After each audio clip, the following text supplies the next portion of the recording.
et le témoignage de notre grande diaconesse.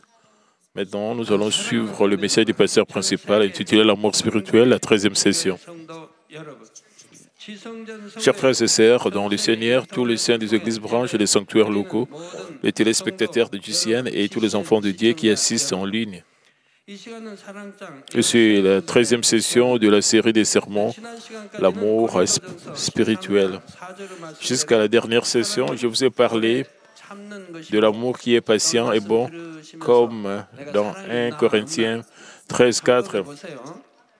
En écoutant le message d'aujourd'hui, vérifiez si vous avez de l'amour ou non. L'amour est patient. Êtes-vous patient en toutes choses? Mais qui dit une longue patience? J'ai dit qu'il ne s'agit pas seulement de patience lorsque vous accrochez ou réprimez vos émotions négatives.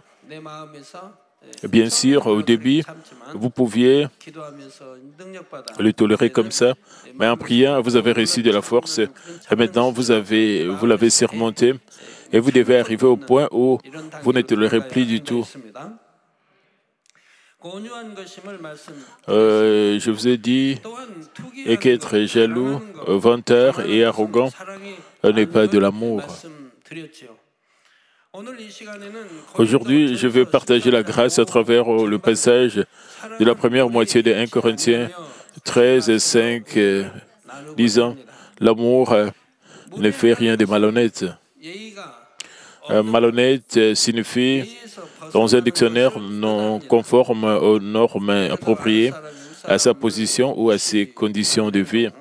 Par exemple, le comportement d'un subordonné ignorant, un supérieur.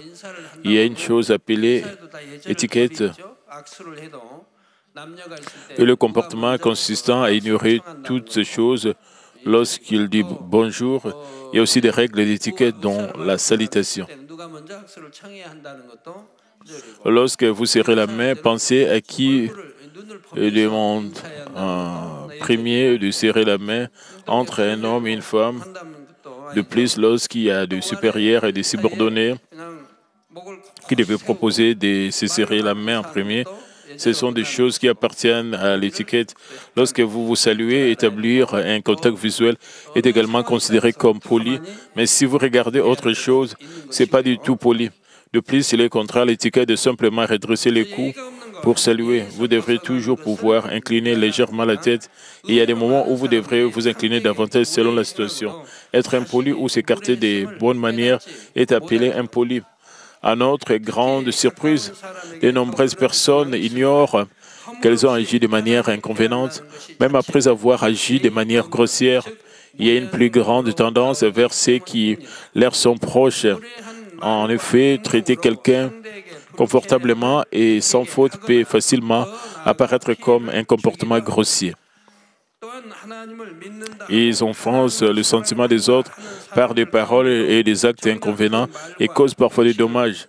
Mais parmi ceux qui croient en Dieu et disent qu'ils aiment Dieu, quand vous voyez leurs actes et entendez leurs paroles, nombreux sont ceux qui sont très loin d'aimer Dieu. Mais si vous avez le véritable amour, vous n'agissez jamais de manière inconvéniente. Supposons que vous ayez une pierre précieuse, très chère et magnifique. Alors, allez-vous la traiter avec négligence? Vous serez si prudent et consciencieux dans sa manipulation pour ne pas la casser et l'endommager ou la perdre. De plus, vous l'envelopperez avec de la soie très chère et des objets coûteux et vous la mettrez dans la boîte à bijoux coûteuse. De la même manière, si vous aimez vraiment quelqu'un, avec quelle gentillesse le traiterez-vous? Après tout, être impoli vient d'un cœur qui n'a pas d'amour. Aujourd'hui, alors que je vous donne quelques exemples concrets d'actions inconvénientes, je souhaite que vous vous examiniez de près.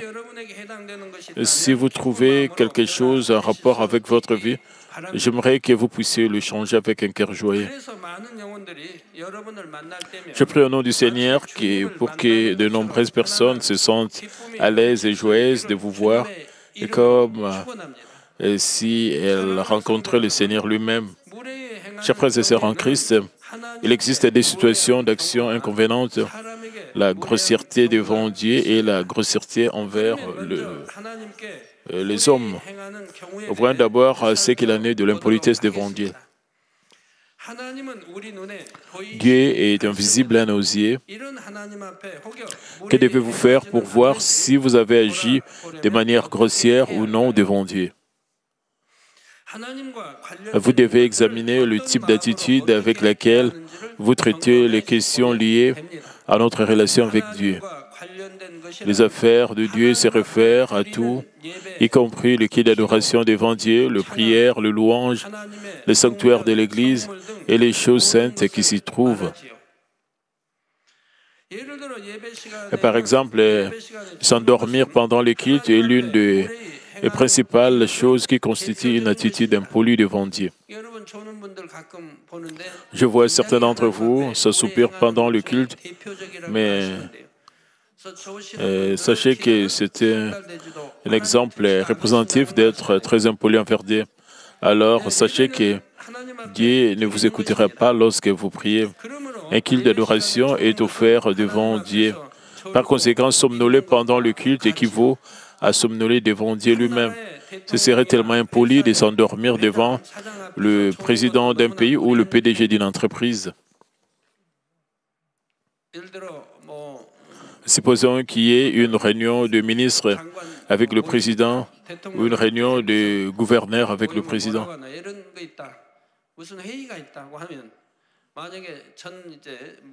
Quel genre de gouverneur s'assoupirait devant le président?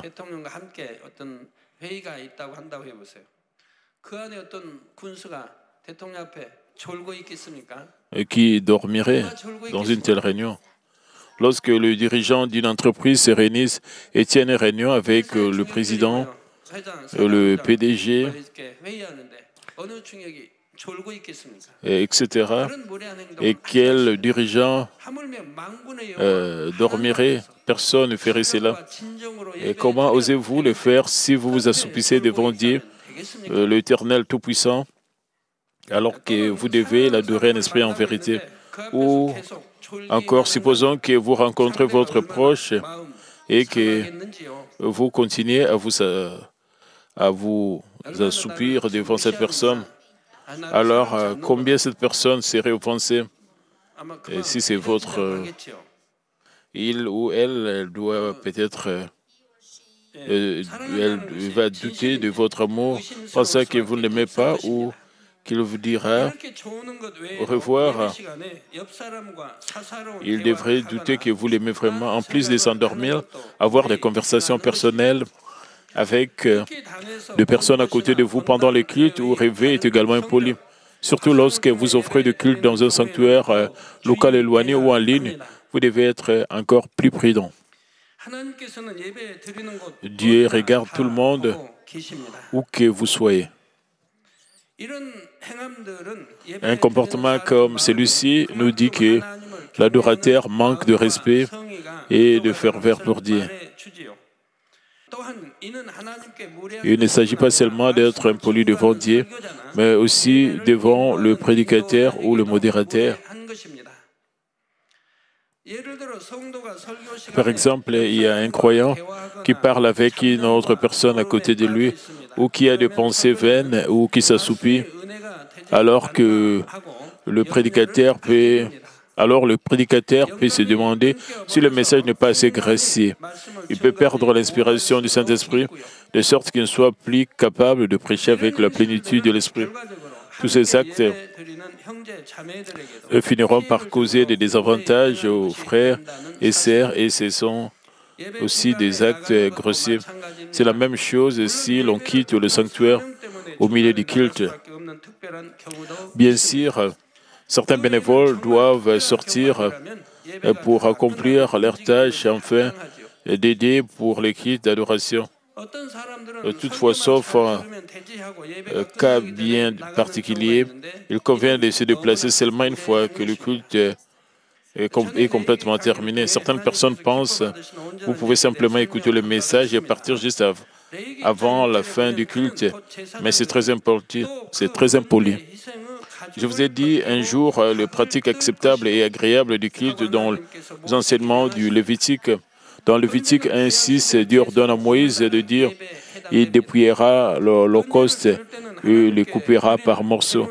L'holocauste de l'Ancien Testament est applicable au culte d'adoration aujourd'hui. Lorsqu'ils offraient des holocaustes, ils devaient couper les animaux en morceaux, puis ils brûlaient de toutes les parties. Dans le sens actuel, cela signifie que vous devez offrir un culte d'adoration approprié et complet du début à la fin, selon un certain ensemble de formalités. Pour adorer Dieu de cette manière, tout d'abord, vous ne devriez pas être en retard au culte. Il n'est pas convenable d'être en retard, même lorsqu'il y a des rendez-vous avec d'autres personnes. Et à quel point est-il impoli d'être en retard à un rendez-vous devant Dieu? Je n'ai jamais été en retard à quand offrir du culte depuis que je suis un nouveau croyant. Au moins, je m'assois 10 minutes plus tôt avant le début du culte. Habituellement, je m'assois 15 ou 20 minutes plus tôt. J'étais toujours très tôt avant le culte. Je n'ai jamais été en retard dans un culte d'adoration. Dieu attend toujours au lieu de culte pour accepter notre culte. Par conséquent, vous ne devriez pas venir juste avant le début du culte. Il convient de venir plus tôt pour prier dans la repentance et se préparer au culte. De plus, vous devez suivre de tout votre cœur chaque ordre de la séquence du culte, en commençant par la prière silencieuse, jusqu'à ce que vous terminiez par la bénédiction ou par la prière du Seigneur. Lorsque vous chantez de louanges ou priez, ou même pendant les temps d'offrande et d'annonce, vous devez donner tout votre cœur, et surtout la prière et la conversation avec Dieu. La louange n'est pas seulement un chant avec une prière, mais une prière avec une mélodie avec laquelle vous donnez à Dieu l'arôme de votre cœur. Par conséquent, non seulement vous offrez une louange comme une partie du culte, mais aussi dans tout type de réunions de prière, de louange ou de culte d'adoration, ou lors de culte d'adoration de celle, vous devez l'offrir de tout votre cœur. Par exemple, nous avons la réunion de prière de Daniel dans notre église. Si vous arrivez en retard sans raison particulière, si vous vous déplacez pendant le prière sans raison, et si vous priez de manière répétée et insignifiante dans le pensée somnolente et vaine, tout cela est impoli devant Dieu. De plus, il est impoli de taper sur quelqu'un ou de secouer cette personne qui prie pour arrêter sa prière. Chers frères et sœurs, prier, c'est parler à Dieu le Père, le Tout-Puissant. Mais certains parmi vous commettent des actions aussi grossières qu'arrêter la prière, tapoter sur ceux qui prient. Même dans notre société humaine qui n'est pas Dieu, il est impoli d'interrompre une conversation entre supérieurs et subordonnés. Il est encore plus impoli d'interrompre une prière en secouant quelqu'un pendant qu'il prie devant Dieu. Mais pendant que vous priez, simplement parce que quelqu'un vous appelle, si vous ouvrez les yeux et arrêtez immédiatement de prier, c'est aussi impoli. Même entre hommes, si quelqu'un interrompt la conversation entre deux personnes ou si quelqu'un arrête brusquement de parler, cela n'est pas considéré comme faisant partie des bonnes manières. Par conséquent, lorsque vous parlez à Dieu dans la prière, vous devriez être plus prudent. Il faut d'abord arrêter la prière correctement et parler aux autres. De plus, utiliser des téléphones portables pendant le culte, laisser des jeunes enfants courir et jouer pendant le culte est un acte inconvénient. Et bien entendu, vous ne devez pas laisser votre téléphone portable allumé pendant le culte, il doit être éteint. De plus, vous devez le désactiver lorsque vous parlez à vos supérieurs. C'est la même chose avec les chewing-gums ou la consommation de nourriture pendant le culte. Dans notre pays, personne ne fait cela parce que c'est contraire aux lois de l'étiquette. Mais quand on va à l'étranger, il y a des gens, même des personnes très âgées, qui mâchent des chewing-gums pendant le culte. Il y a aussi des gens qui mâchent des chewing-gums en discutant avec leurs supérieurs. J'ai même vu des gens à la télévision qui étaient audacieux et mâchaient du chewing-gum. Les Coréens ne comprennent vraiment pas. Mais la même chose s'applique à ces pays. C'est une norme en violation de l'étiquette.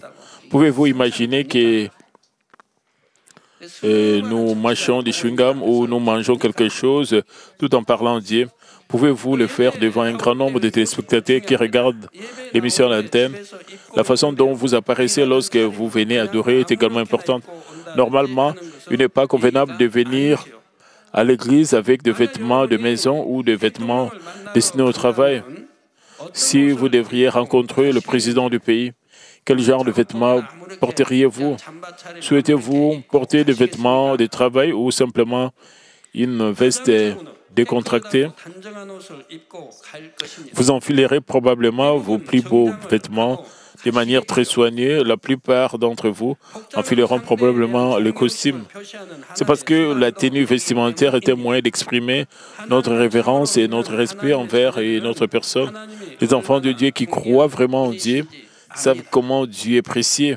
Ainsi, lorsqu'ils viennent l'adorer, ils viennent dans le vêtement le plus propre dont ils disposent. Bien sûr, il peut y avoir des exceptions pour les cultes de mercredi ou pour les cultes de vendredi soir. La veille de vendredi, de nombreuses personnes viennent directement de leur lieu de travail. Comme ils se dépêchent pour arriver à l'heure, ils peuvent venir en tenue de travail. Dans ce genre de cas, Dieu ne dira pas qu'ils sont impolis, mais il se réjouira plutôt. C'est parce qu'ils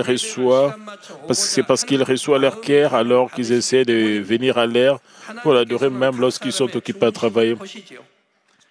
Dieu regarde le cœur intérieur de chaque personne. Par conséquent, je vous exhorte à ne pas juger les autres simplement en regardant leur apparence. Laissez-moi vous dire encore une chose à propos des cultes d'adoration. Il est inconvénient devant Dieu de fumer et de boire avant de venir au culte. Même les croyants pensent que c'est une bonne courtoisie de ne pas fumer ni boire lorsqu'ils vont à l'église. Quand j'étais un nouveau croyant qui buvait, fumait encore, j'ai arrêté de boire le dimanche, le jour du Seigneur. J'étais accro à l'alcool, donc je devais boire tous les jours. Mais je ne le faisais pas les dimanches. J'ai réprimé mon envie de boire ces jours-là. Je l'endurais jusqu'à la fin du culte d'adoration du dimanche. Puis je buvais, ajoutant la quantité que je ne pouvais pas boire le matin après tous les cultes.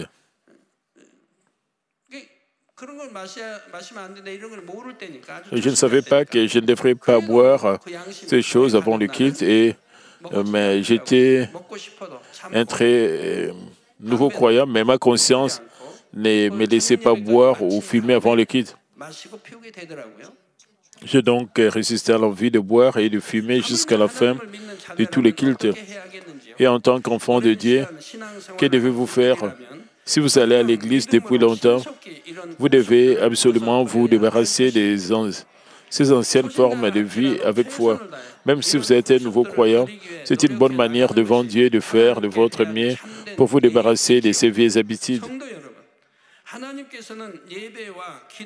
Frères et sœurs, Dieu veut avoir une communion d'amour avec ses enfants à travers le culte et les prières. De plus, le culte et la prière sont notre devoir et notre obligation que vous devez donner à Dieu en tant qu'enfant. Si nous offrons notre culte et notre prière en esprit et en vérité, Dieu nous rend des bénédictions, des récompenses. Il répond plus rapidement à nos prières. C'est parce qu'il reçoit l'arôme de votre cœur avec de lys.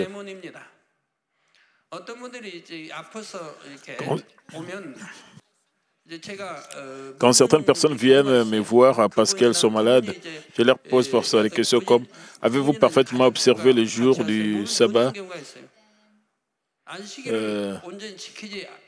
Le membre de la famille répond pour eux et ils disent « Oui, ils reçoivent le sabbat. Ensuite, ils ne peuvent pas obtenir de réponse à travers ma prière. »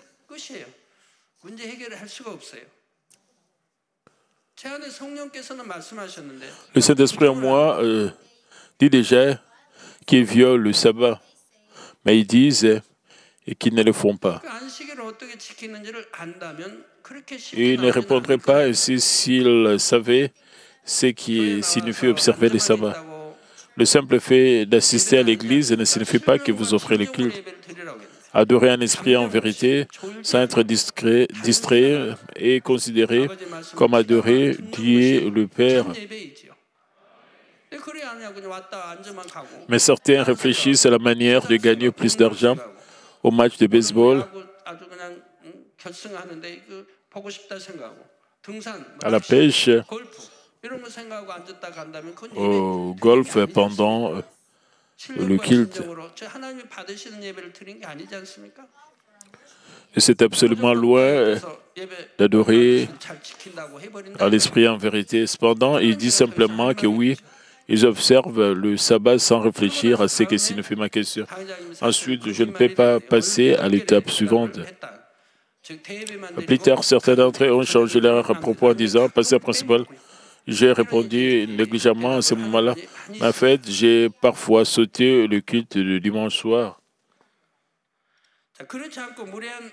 Mais si vous accumulez des actes inconvénients pendant 1 an, 2 ans, et ainsi de suite, vous érigerez un mur de péché contre Dieu. Même entre mari et femme ou entre parents et enfants, et si une relation sans amour continue, il y aura de nombreux problèmes. Et c'est la même chose avec Dieu. Si vous avez un mur contre Dieu, vous ne pouvez pas être protégé contre les maladies ou les accidents et vous pourrez être confronté à divers problèmes et vous ne recevez peut-être pas de réponse à vos prières, même si vous priez longtemps. Mais si vous avez des attitudes appropriées dans le culte et la prière, vous pouvez résoudre de nombreux types de problèmes. J'espère que vous comprendrez tous très bien ces faits.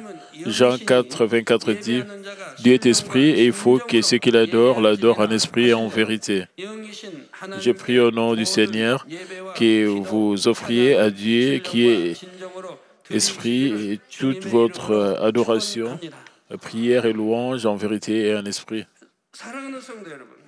Chers frères et sœurs en Christ, agir de manière inconvéniente dans le sanctuaire de Dieu, c'est aussi faire preuve d'impolitesse devant Dieu. Par exemple, vous ne devez pas vous mettre en colère et vous disputer ni parler de divertissement mondain ou des affaires dans le sanctuaire. C'est la même chose lorsque l'on manipule avec négligence les choses saintes de Dieu dans l'Église et que les endommage, le brise et le gaspille. La première partie des psaumes 11.4 dit « L'Éternel est dans son saint temple, l'Éternel a son trône dans les cieux. » Le temple, l'Église est l'endroit où Dieu demeure.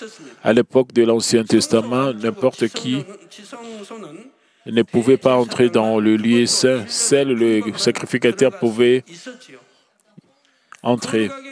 Une seule fois par an et seul le souverain sacrificateur pouvait entrer dans le Saint des Saints à l'intérieur du lieu saint. Parce que c'était un lieu saint et réservé. Si un homme pécheur y entrait, il était tué. Il allait mourir. Mais aujourd'hui, par la grâce de notre Seigneur, n'importe qui peut entrer dans le sanctuaire et l'adorer. Comme il est dit dans Hébreux 10, 19, ainsi, donc frères, puisque nous avons au moyen du sang de Jésus une libre entrée dans le sanctuaire.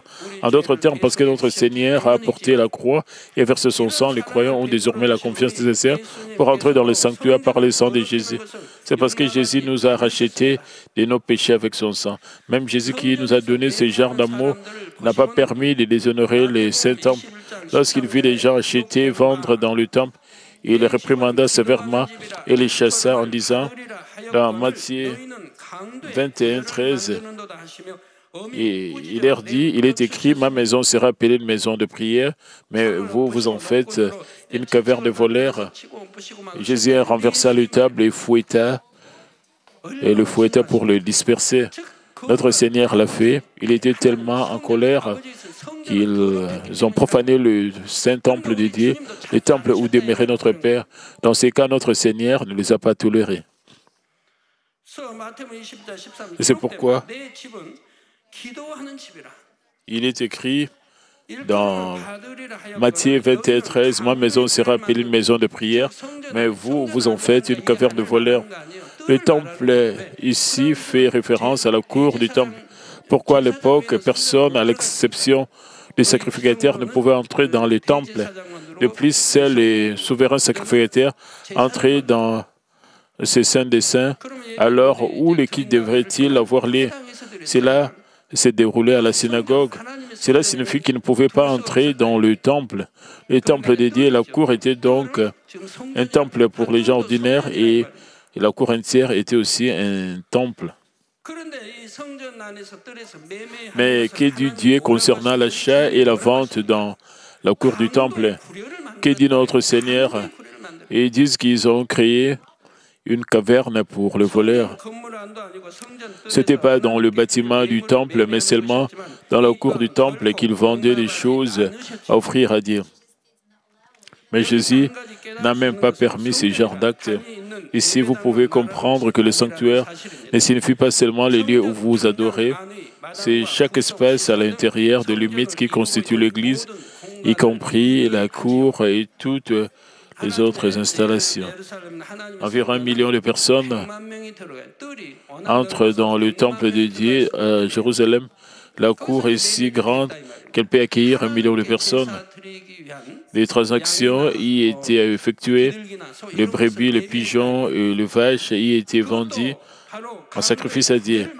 Même s'il s'agissait des sacrifices, notre Seigneur était furieux, disant qu'ils en avaient fait une caverne de voleurs.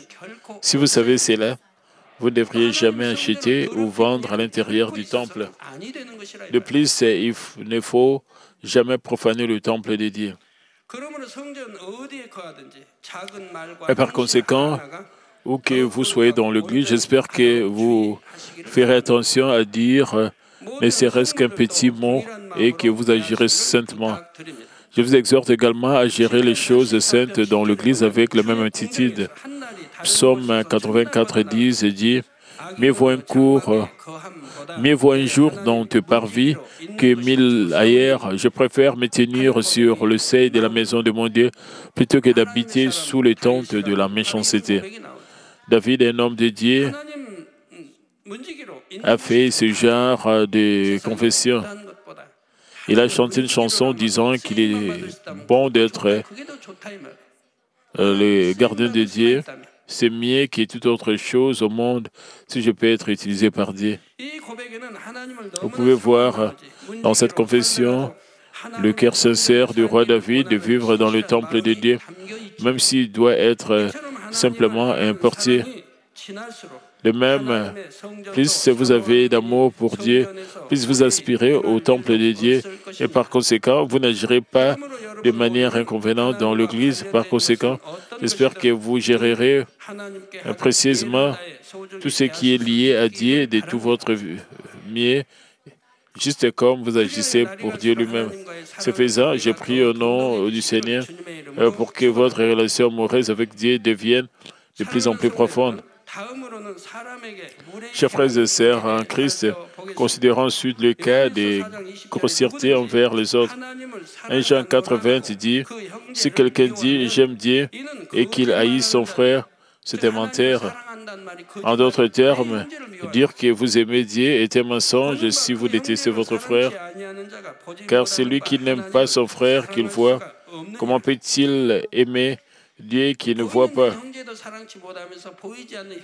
Est-il logique que j'aime Dieu le Père invisible alors que je ne peux pas aimer mon frère visible? Et comme dit, ce n'est que lorsque vous n'agissez pas de manière inconvéniente envers vos frères et sœurs que Dieu peut également croire à notre confession disant que vous l'aimez. Si vous êtes impoli envers les autres personnes que vous voyez, comment pouvez-vous avoir une attitude appropriée envers Dieu invisible dans tous les domaines? Si vous aimez Dieu, vous ne devriez jamais être impoli envers nos frères et sœurs. Alors, quel genre de choses sont impolies envers les frères et sœurs? Habituellement, si vous recherchez votre propre intérêt sans penser aux positions des autres, de nombreux actes d'impolitesse seront commis. Vous pouvez causer de l'inconfort dans le cœur des autres, causer des dommages financiers ou des stress en raison des contraintes du temps des autres. Par exemple, lorsque vous parlez au téléphone, vous devez également respecter une étiquette. Et si vous appelez tard dans la nuit, vous parlez longtemps au téléphone avec une personne très occupée, quel dommage causez-vous? Être en retard au rendez-vous ou se rendre soudainement chez quelqu'un sont des exemples d'impolitesse aussi grossières. Lorsque vous rencontrez vos amis et vos voisins et que vous communiquez avec eux, vous devez également suivre l'étiquette ou les bonnes manières. Y a-t-il quelqu'un qui pense, vous êtes si proches et n'est-ce pas trop formel de penser à toutes ces choses entre nous? C'est pareil avec le couple. Vous pouvez avoir une très bonne relation pour tout comprendre sur l'autre personne, mais s'il est encore très difficile de comprendre le cœur de l'autre à 100%, mais il est encore très difficile de comprendre le cœur de l'autre à 100%. Par conséquent, vous devriez vérifier si ce n'est que notre propre opinion de penser comme ceci, comme ci-dessous, et si nous pensons réellement du point de vue de l'autre. Surtout, vous devez faire attention à ne pas agir de manière discourtoise envers une autre personne simplement parce que vous êtes toujours avec elle et que vous êtes très proche, peu importe à quel point vous êtes proche de vos amis et de votre partenaire, même si vous comprenez parfaitement. Ils sont si proches de donner naissance à votre enfant et ne divorceront jamais. Si vous êtes continuellement impoli avec eux, les sentiments négatifs finiront par persister dans leur cœur. Une fissure invisible peut se former dans le cœur. Par conséquent, vous devriez être impoli envers personne. Et s'il se comporte bien dès le début, la famille sera heureuse pendant longtemps. Si vous faites preuve de respect uniquement lors de l'occasion officielle, ce n'est qu'une action extérieure. Mais comme vous êtes si proche de certaines personnes, vous n'avez pas tendance à vous soucier suffisamment d'elles et vous pouvez donc simplement prononcer des paroles imprudentes ou agir de manière imprudente, blessant les sentiments ou offensant ces personnes. Vous agissez ainsi grossièrement envers le membre de votre famille ou vos amis très proches et finalement la relation devient tendue et peut devenir très mauvaise. Parfois, les gens finissent par être impolis avec leurs amis proches, mais combien de temps dure leur relation? En outre, certaines personnes âgées traitent de manière inconvéniente les personnes plus jeunes ou celles occupant des postes inférieurs. Ils parlent un langage sans respect ou ont des attitudes autoritaires qui mettent les autres mal à l'aise. Dans certains cas, on dit que le leader d'un groupe de cellules donne simplement des ordres aux membres, comme préparer du café, apportez-moi un verre. Je suppose peut-être que les membres ne se sentent pas offensés, mais ils font ce que leur leader leur demande. Cependant, peu importe si les membres se sentent mal à l'aise ou non, le leader est loin d'atteindre la sanctification. Lorsque les leaders sont polis et servent leurs membres, ils peuvent atteindre la sanctification. Si vous justifiez votre impolitesse en passant cela, vous le faites parce qu'ils sont si proches de vous, vous n'accomplirez pas la sanctification. Vous devez rejeter même quelque chose de trivial comme ceci, être transformé pour atteindre la sanctification. La vraie bonté et la sanctification ne peuvent être atteintes que lorsque vous avez l'attitude de corriger et de changer même une petite chose. En particulier, le pasteur, le leader, ne devrait pas parler sans respect ou avoir une attitude autoritaire uniquement parce qu'ils occupent des postes de commandement ou de leader. En outre, il est très évident que les personnes occupant des postes inférieurs traitent celles occupant des postes supérieurs avec respect. Lévitique 19, 30 dit, tu te lèveras devant le cheveu blanc et tu honoreras la personne du vieillard. Tu craindras ton Dieu, je suis l'Éternel. Mais aujourd'hui, il est très difficile de trouver des personnes qui servent de tout au cœur leurs parents, les enseignants, les personnes âgées qu'il faut évidemment servir. Certains diront peut-être que les situations ont changé, mais la volonté de Dieu est d'accomplir tout notre devoir, même parmi les hommes. De plus, les enfants de Dieu devraient respecter la loi et l'ordre de ce monde afin de ne pas agir de manière inconvéniente. Peu importe le temps qui passe, la vérité reste la même. Cette étiquette ou cette morale qui doit être observée ne change pas. Par exemple, si vous provoquez du désordre dans le lieu public, si vous crachez dans la rue ou si vous enfreignez le code de la route, vous agirez de manière inconvéniente envers de nombreuses personnes. Vous vivez comme les enfants de Dieu dans ce monde, comme Matthieu 5, 16 dit, que votre lumière luise ainsi devant les hommes afin qu'ils voient vos bonnes œuvres et qu'ils glorifient votre Dieu qui est dans le ciel. En tant que chrétien, vous glorifiez Dieu en amenant une bonne vie et en gagnant le respect des autres. Votre bonne réputation rendra gloire à Dieu.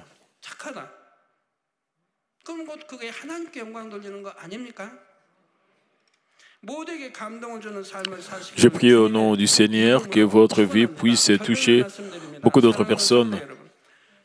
Je vais conclure le message. Chers frères et sœurs en Christ, la plupart des gens passent la plupart de leur temps avec d'autres personnes, les rencontrant et leur parlant, mangeant avec eux et travaillant avec eux.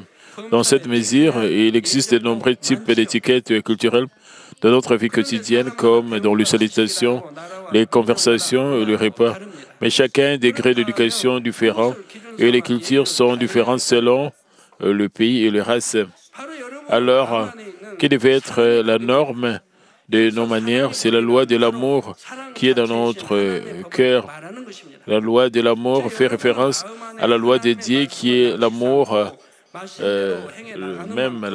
l'amour lui-même. Autrement dit, dans la mesure où vous imprimez la parole de Dieu dans votre cœur et la pratiquez, nous aurons les attitudes du Seigneur et n'agirons pas de manière inconvéniente. Une autre signification de la loi de l'amour est prendre soin.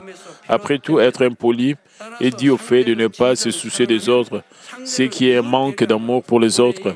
Par conséquent, si nous aimons vraiment les autres, nous prendrons toujours soin d'eux, afin de ne pas agir de manière inconvéniente à leur égard. Si vous accomplissez l'amour parfait dans votre cœur, vous suivrez pleinement cette loi de l'amour. Par conséquent, j'espère que vous cultiverez rapidement cet amour parfait dans votre cœur, afin que vous traitez tout le monde comme nous le ferons dans le royaume des cieux, comme nous traiterons le Seigneur lui-même. Ce faisant, je prie au nom du Seigneur que vous soyez honorés au plus haut degré par Dieu, par les anges du royaume des cieux et par tous les hommes. Prions tous concernant ces messages.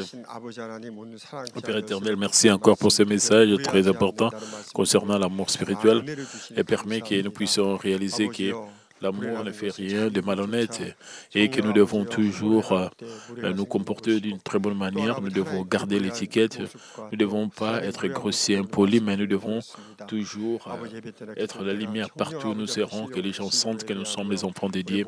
Nous devons toujours nous comporter, respecter les autres et nous devons toujours avoir les bonnes manières, les manières du Seigneur, permet que nous puissions être transformés, que nous puissions corriger tout ce qui est des fois nous pour que nous puissions prier, pour qu'à travers notre comportement, notre conduite, les autres soient attirés pour qu'ils puissent accepter Christ. Au nom du Seigneur Jésus-Christ, je prie. Amen. Maintenant, nous allons recevoir la prière du pasteur principal pour le malade. Si vous pouvez poser vos mains sur vos parties malades. Si vous n'êtes pas malade, posez votre main sur votre poitrine pour recevoir le désir de votre cœur. Alléluia, Dieu Tout-Puissant, Dieu d'amour. S'il te plaît, pose ta main sur tous les croyants qui reçoivent cette prière maintenant. Montre tes œuvres transcendant le temps et l'espace à tous ceux qui reçoivent cette prière sur Internet, à travers du ciel, via satellite, dans les églises, branches, sanctuaires locaux, et sur tous les enfants de Dieu à travers le monde. Donne-leur la foi de croire du fond de leur cœur. Chasse tous ceux qui pensent négatives et doutent. Et chasse tous ceux qui étaient ces épreuves, de pieds jusqu'à la tête, de parties internes, les jointures, le tissu, les cellules, quel que soit le parti malade, qu'on simulait avec le feu du Saint-Esprit et avec la lumière originelle. Au nom de Jésus-Christ, j'ordonne à l'ennemi diable et Satan toutes sortes de maladies, germes, virus, infirmités, quittez-les, que la lumière brille. Et s'il te plaît, consume toutes leurs maladies en phase terminale, les maladies incurables, avec le feu du Saint-Esprit. Chasse toutes les maladies endémiques, y compris la malaria. Toutes les maladies contagieuses telles que le rhume, la grippe et la fièvre, et quittez-les, protège-les de toutes sortes de germes et de virus. et guéris tout ce qui est cancer d'estomac, des poumons, des seins, d'intestin, sida, leucémie, apoplexie cérébrale, hypertension, hypotension, diabète, problèmes de thyroïde, problèmes des cœurs, des poumons, maladies des femmes et toutes sortes d'inflammations puissent le quitter. Guérir tout ce qui est polio, AVC, arthrite, hernie discale, douleur dorsale, maux de tête, néphralgie, toutes sortes de douleurs puissent disparaître. Épilepsie, autisme, dépression, névrose, autres maladies mentales puissent se quitter. Toutes sortes de paralysies soient guéries, que les paralysés se lèvent et marchent, que leurs puissent bien, que les oreilles puissent bien, que les aveugles voient, que le muet parle, que le sourd entende. Et guéris-les de tout ce qui est fait secondaire, de toutes sortes d'accidents, et guéris leurs os fracturés. Restaure et tout ce qui est brûlé et permet que la sensation de chaleur puisse disparaître. Père, permet qu'il n'y ait pas de cicatrices qui restent. Et soyez purifiés de toute dépendance à la drogue, à l'empoisonnement et aux mauvaises substances. Et que le tissu mort, les cellules mortes soient régénérées. Ramène les morts à la vie. Donne à tes enfants la bénédiction de la conception. Recevez la bénédiction de la conception. Au nom de Jésus-Christ, j'ordonne à l'ennemi diable et Satan, les principautés de la puissance de l'air et les mauvaises forces dans le lait céleste et l'air serviteur, quittez-les, esprit impur, esprit faux et trompeur, esprit de séparation et toute force de ténèbres. Tout ce qui est chaîne de mes soit brisé, ténèbres, quittez-les. Que la lumière brille. Père Dieu, donne à tes enfants la force de se crier dans la prière et la puissance de rejeter et le péché de devenir sanctifié. Comme leur âme prospère, permet que tout marche très bien avec eux et que leur famille soit évangélisée. Protège-les de toutes sortes d'accidents et de désastres tout au long de cette semaine et bénis-les pour mener une vie prospère sans aucun problème. Avec le feu ardent du Saint-Esprit, l'armée céleste et les anges, avec tes yeux enflammés, protège tous tes enfants, leurs familles, leurs lieux de travail et leurs affaires. S'il te plaît, permets aux étudiants d'avoir la sagesse et l'intelligence et donne-leur l'enthousiasme et la ferveur de bien étudier. S'il te plaît, permets qu'ils ne puissent pas perdre leur cœur dans les choses mondaines, mais permets qu'ils puissent t'aimer avec plus de ferveur. Que tes enfants mangent ou boivent ou dans tout ce qu'ils feront, permets qu'ils puissent le faire pour te glorifier, Père Dieu. Qu'ils soient capables de témoigner aussi du Dieu vivant en disant, j'ai rencontré, expérimenté Dieu, j'ai reçu ses réponses et ses bénédictions. Père Dieu, merci, et sois glorifié toi seul. Au nom de notre Seigneur Jésus-Christ, j'ai ainsi prié.